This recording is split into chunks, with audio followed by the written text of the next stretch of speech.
Hello there, very good evening and welcome to your primetime weekend news bulletin with me, Shayan Silva. Let's start off with a look at your headlines.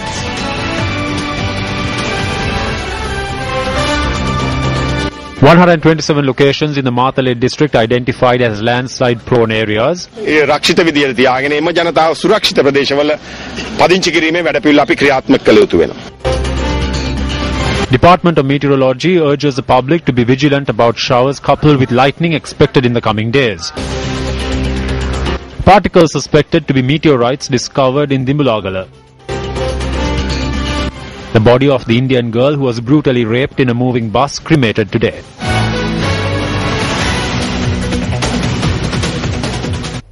On to your stories in detail now. The National Building Research Organization, or NBRO, says that 127 areas in the Matale district have been identified as landslide-prone areas. The head of the landslides unit at the NBRO, RMS Bandara, said that investigations have concluded in 29 Gramaniladari divisions. The NBRO commenced investigations into landslide-prone areas in the Matale district upon a request made by the Minister of Disaster Management. Investigations have commenced in 4 divisional secretariat areas in Ukkuwela, Rattota and Naula in the Matale district. Through these investigations, it was ascertained that 127 areas in 29 Gramaniladari divisions have a high risk for landslides. The head of the NBRO's landslides unit, RMS Bandara, says recommendations were made for houses located in these areas to be removed. He requested the public to refrain from entering these areas as investigations are ongoing. Meanwhile, during an inspection tour in Dambula yesterday, Minister of Disaster Management Mahinda Amaravira said high-risk areas in the Matale district would be declared as reserve land. Matale දිස්ත්‍රික්කයේ එක ප්‍රදේශයක් තිබෙනවා. ඒ ප්‍රදේශයේ Based on the advice given to us by His Excellency the President, we must commence a program to pay compensation and take over these high-risk areas. These areas must be converted into reserve land and necessary steps should be taken to ensure the safety of the people. We have imposed strict rules and regulations for construction in these areas. Construction will not be allowed in these selected areas. The approval of the NBRO will have to be obtained for constructions in close proximity to these areas. The buildings should be able to withstand landslides. ඒකට ඔරොත්තු දෙන ඉදිකිරීමක් තමයි මීට පස්සේ අපි කරන්න දෙන්නේ. People affected by landslides in the Matale district say that if they are being provided with alternate lands, then the necessary facilities must also be provided. We should be able to travel to work and take our kids to school without difficulty from the alternative location.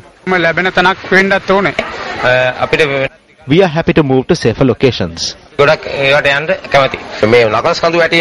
We do not want to live near the Knuckles mountain range since there is a threat of landslides. We are willing to move to safer locations.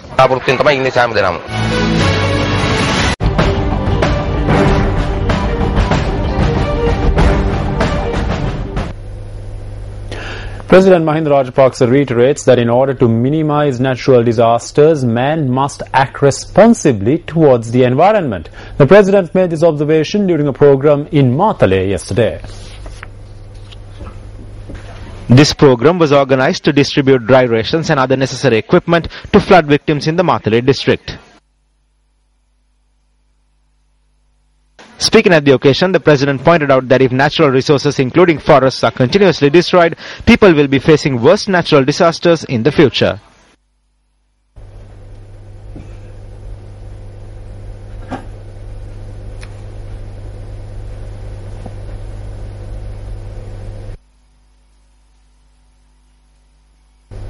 The Department of Meteorology says that the prevailing inclement weather condition is dissipating. However, the Management Centre says that over 39,000 affected persons are still camped at 242 centres.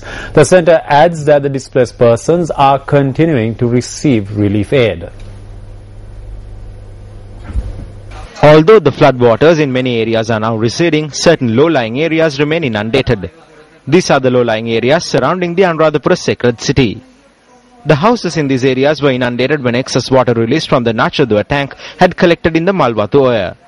According to a correspondent in the area, the floodwaters are gradually receding since rains were not experienced yesterday and today. In the meantime, the Department of Meteorology says that although the inclement weather is dissipating, thunder showers can be expected from time to time during the afternoon in all parts of the island, except in the northern and eastern provinces. Duty meteorologist Meryl Mendes therefore requested the public to be vigilant, as heavy showers could be accompanied by lightning. Flash floods and landslides triggered by the heavy showers in the island have destroyed many farmlands. Has this situation led to an increase in the prices of agricultural products in the market? News First takes a look. This is the Delkanda market. This housewife whom we met at the Delkanda market this morning is W.M. Swarna. Visiting the Delkanda market once a week to purchase the necessary vegetables and fruits for a family of 6 is part of Swarna's daily chores. I purchase around 7 varieties of vegetables every week. I bring about 3,000 rupees to the market. We accompanied Swarna to the market today.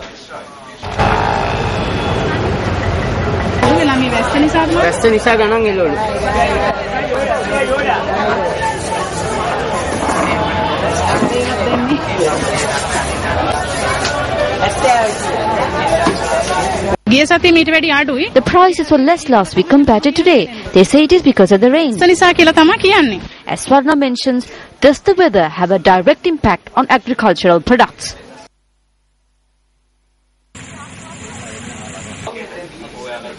Sand piles have replaced the paddy fields and other cultivations in several areas, including in Rajarata. This is how the paddy fields in Dambulla, where mass production of vegetables and paddy takes place, look like today.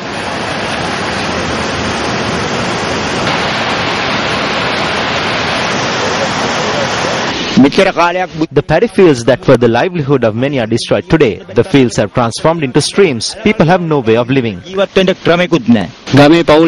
are 156 families in the village. The new year is approaching and we are unable to give our children some milk rice. Look at the state of these paddy fields. The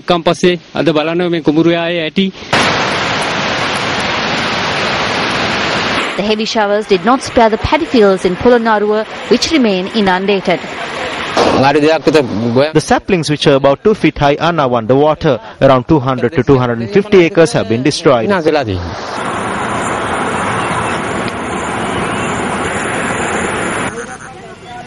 It is a usual practice for farmers to keep aside part of their produce for consumption before selling the rest.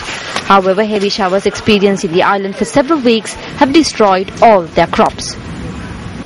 The upcountry farmers who cultivate vegetables are also facing a similar fate. All their crops have also been destroyed by the heavy rain.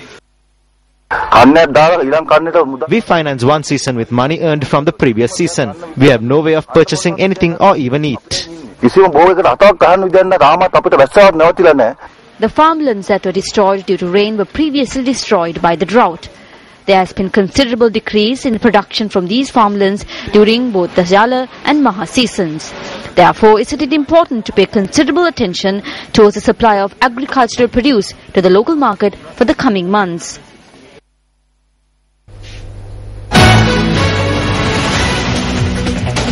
Up next is the newspaper cartoon of the day.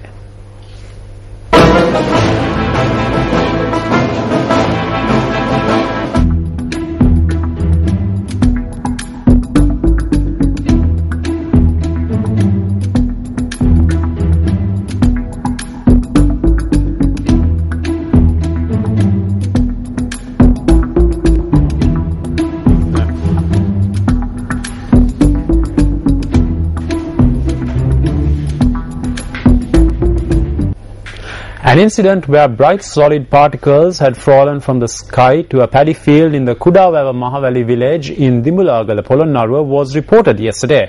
Our area correspondent said that the villagers had collected these particles this morning. Unidentified bright lights were reported from various parts of the island in the recent past. Speaking to News First recently, senior research scientist at NASA Dr. Sarath Gunapala explained about such incidents. When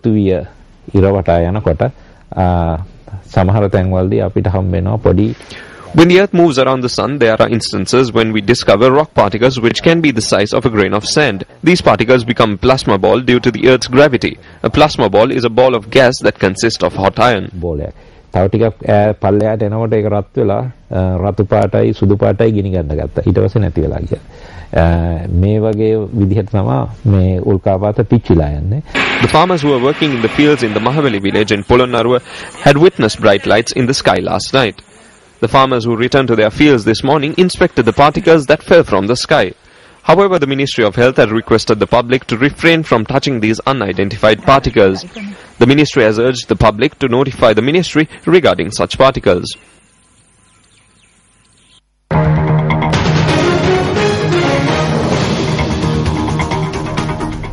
A program was held today to create awareness amongst journalists in the Matara district about the present political situation. The program was held under the auspices of Deputy Minister of Economic Development, Lakshman Yapa Abewodana. හැම කෙනෙකුටම ඉවත් කරන ක්‍රමයක් තියෙනවා. ඒ නිසා අද අග්‍රමිනිස්ට්‍රකාරවරියටත් There is a procedure that has to be followed when removing someone.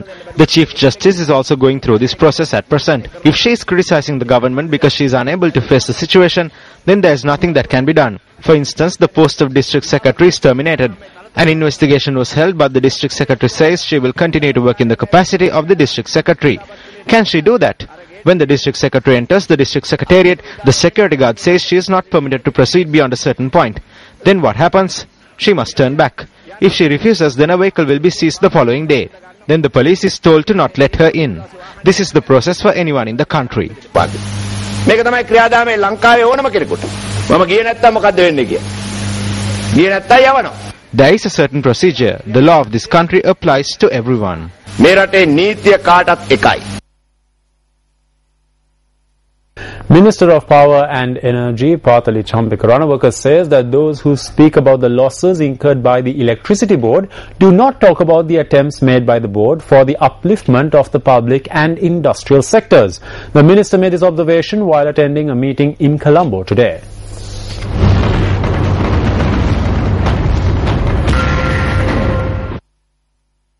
Last Friday, the Ceylon Petroleum Corporation announced that it had focused its attention on increasing the price for litre of furnace oil used for power generation by 25 rupees. The Ministry of Petroleum Industries pointed out that over the past 10 months, the Petroleum Corporation had incurred a loss of 87 billion rupees, out of which a loss of 52 billion rupees was suffered by supplying oil for electricity generation. Meanwhile, attending a function in Colombo today, Minister of Power and Energy, Champika Ranawaka, noted that the CEB was able to provide an uninterrupted supply of electricity to the industry and service sector despite the recent droughts. Back then, they foolishly vested those oil plants in the public. What has happened to Sri Lanka at present? Sri Lanka can only supply oil for 35 days. The pipes are over 70 years old. The refinery is over 40 years old. None of it has been renovated. Why? Due to strikes and other problems. Who pays the compensation? The electricity consumer will have to pay for the leak in the oil pipeline. They have to pay for the old pipeline. The public is battered from all sides.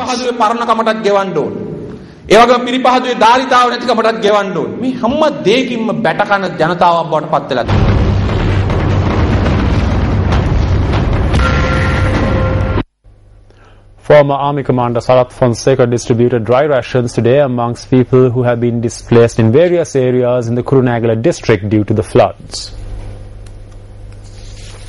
Fonseca distributed dry rations to 200 displaced families at the Rangamasri Mudalinda Rama Vihare in Vallava, Kurunegala.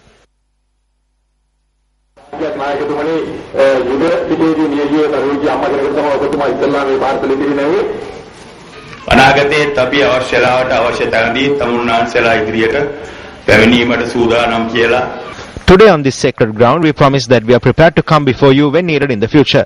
We will not forget you. We are not doing this with the aim of expecting anything in return. We are doing this because we realize the need to do so. This is not done in keeping with the government's policy or bribing people to showcase cordial relations. මේ රජයේ තියෙන රාජ්‍ය ප්‍රතිපත්තිය අනුව අල්ලසක් දීලා සුහද බව පෙන්වීමේ ප්‍රතිපත්තියකින් කරන වැඩක් නෙවෙයි මේක. Meanwhile, Sarath Fonseca arrived at the historic Lenagampala Rajama Vihare yesterday in order to fulfill a vow made by the people in Malwana during his imprisonment.